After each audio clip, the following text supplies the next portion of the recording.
Okay, y'all, today what's for supper is going to be chicken fajitas. You can use any meat for this recipe. Of course, the only thing I've used is, beef, of course, and chicken. I have a real simple marinade. A lot of people get into this complicated thing where they use these spices and this and that and all that. I just go to the store and buy Dale's marinade or Moore's marinade. And you can do anything similar, and you just soak the meat in that marinade for however many hours you want to do. And then when it's time to fry it, I just start cooking it. I just start slicing it up to cook. Now,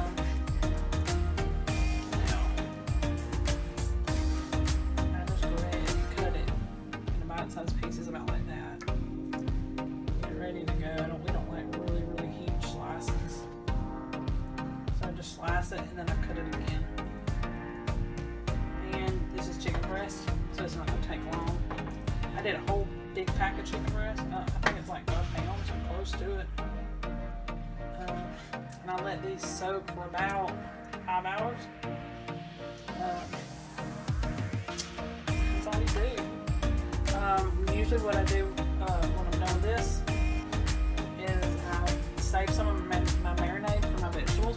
You can marinate the vegetables, I guess, but I never do that, and they still come out great. So I'll show you that in just a second when this meat gets done.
Okay, so I've already got the chicken cooked, put it in the bowl, got it set aside. I drained everything off of it.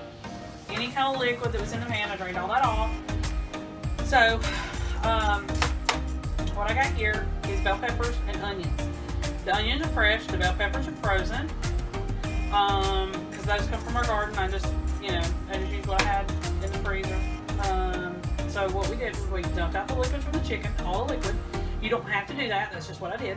I poured in new oil, cooking oil, and then I'm putting my vegetables in, okay?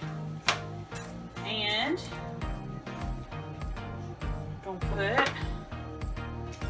put this in here. I do this all the time. And that, I'm cooking that marinade to help season that. And then I'll come back and show you what it looks like when I'm done. Okay, so got all the peppers and the onions done. As you can see, they're just barely translucent. You can do it a little bit longer if you want to. But you have to be careful that they don't scorch. And then all I do now is is I got a bowl here, and I just kind of set the onions and peppers over in this strainer so that they can strain. And like I said, you can cut the onions and the peppers any way you want to. They can be diced, they can be sliced, however you want it. Alright, and I'll show you this plated in just a second so you can see what it looks like. Okay, here you go. Here's the finished product here. And I got some sour cream, some cheese, chicken, and the peppers and the onions. I wanted to show you something. For your kids or you or your significant other that likes sour cream on tacos, on fajitas, stuff like that. What we do, what I've always done for my kids especially, to keep the cheese from falling off, I'll take the sour cream and I'll spread it out on the tortilla. I don't know if you've ever thought of this. It's like a little hack. And I get some cheese. And then I put the cheese on it like this. Kind of mush it down a little bit. And it helps hold the cheese on, you know, when they're biting into it, so that it doesn't fall out everywhere. Still will fall out some, but maybe not as bad. So, that's finished product. The chicken fajita. See you next time.